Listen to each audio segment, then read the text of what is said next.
आज आपण पाहणार आहोत हेमलता मुद्राळे चॅनलवर राघोदास लाडू। त्यासाठी लागणारे साहित्य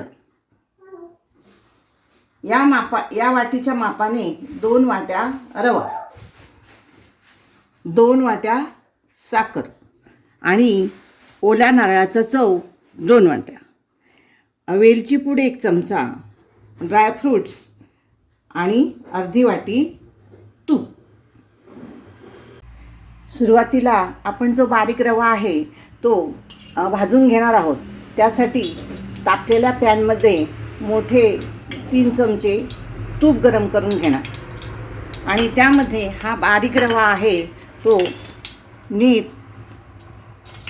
परतून घेणार। त्याचा रंग थोडासा बदलेपर्यंत खरपूस भाजून घ्यायचा। अशा प्रकारे हा बारीक रवा आपण छान खमंग असा भाजून घेतलेला आहे। आता आपण तो बाउलमध्ये काढून घेऊया।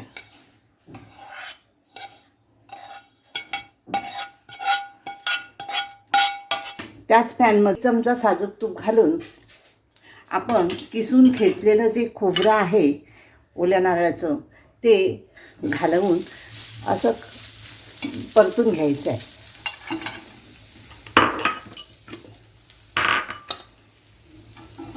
दोन वाट्या ओलं खोबरं,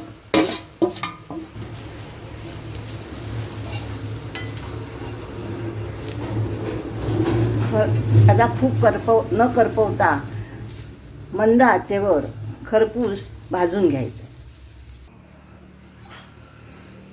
अशा प्रकारे हा ओल्या नारळाचा चव त्यातील पाणी कमी होईपर्यंत आणि खमंग भाजून घेतलेला आहे। आता हे आपण एका बाजूला काढून घेऊया।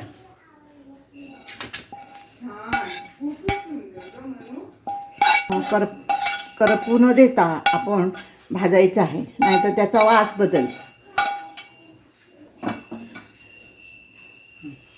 आता त्याच पॅनमध्ये आपण 1 चमचा तूप टाकून आपले ड्रायफ्रूट्स आहेत ते मंद आचेवर भाजून घेऊया।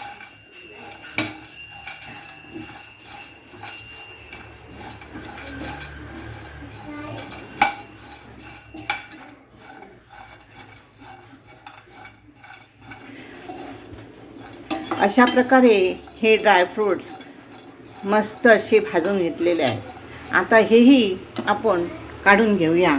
ते आपण खोबऱ्यात टाकले तरी चालते। आता या लाडूसाठी आपल्याला साखरेचा पाक करायचा आहे।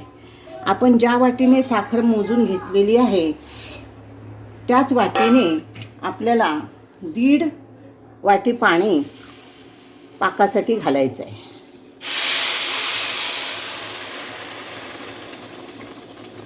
असं एवढं पाणी पाकासाठी घालायचं आहे। असं नी ढवळून घ्यायचं आहे आणि त्याला उकळी आली की 1 तारी पाक होईपर्यंत थांबायचं।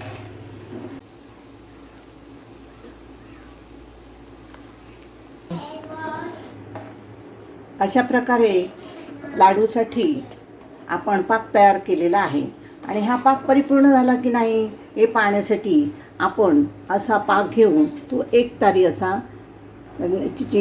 झाला की नाही हे पाहायचं आहे। हे बघा, आता तुम्हाला ही तार दिसत आहे म्हणजे हा पाक आता पूर्ण झालेला आहे। आपण गॅस बंद करूया। हा तयार झालेला पाक थंड होईपर्यंत 5 मिनिटं थंड व्हायला द्यायचा आणि नंतर आपण लाडूसाठी तयार केलेलं जे साहित्य आहे ते त्यात घालायचं, नाहीतर लाडू तयार करताना हाताला चटके बसतात। त्याचप्रमाणे लाडू फसण्याची शक्यता असते। अशा प्रकारे साखरेचा पाक तयार झालेला पाक आपण 5 मिनिटं गार केलेला आहे। आता या पाकामध्ये आपण भाजलेला रवा, त्याच्यानंतर भाजलेलं खोबरं आणि ड्रायफ्रूट्स घालून घ्यायचे आहे। त्याचप्रमाणे त्याच्यामध्ये 1 चमचा तूप घालायचं आहे। आता यामध्ये आपण 1 चमचा तूप टाकून घ्यायचं आहे आणि सगळ्यात शेवटी बारीक केलेली वेलची 1 चमचा याच्यात घालायची आहे. आणि ही वेलची सगळ्यात शेवट घातल्यामुळे त्याचा स्वाद कायम टिकून राहतो. आणि आता हे तयार केलेलं मिश्रण आपण 10 मिनिटे असंच झाकून ठेवायचं आहे. त्यात तो रवा चांगला मुरला पाहिजे. म्हणजे आपले लाडू अशा प्रकारे लाडू केल्याने ते मऊसूद आणि जिभेवर घेताच विरघळणारे सुंदर लुसलुशीत लाडू तयार होतात. हे मिश्रण थोडा वेळ झाकून ठेवा. अशा प्रकारे पाकामध्ये सर्व पदार्थ मुरलेले आहेत आणि आता आपण त्याचे लाडू वळूया. अशा प्रकारे चांगलं मळून घेऊन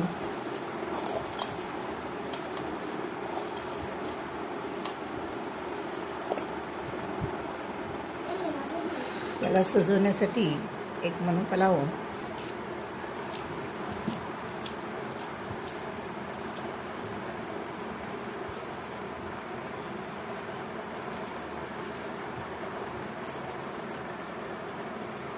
अशा प्रकारे छानपैकी राघोदास लाडू तयार आहे.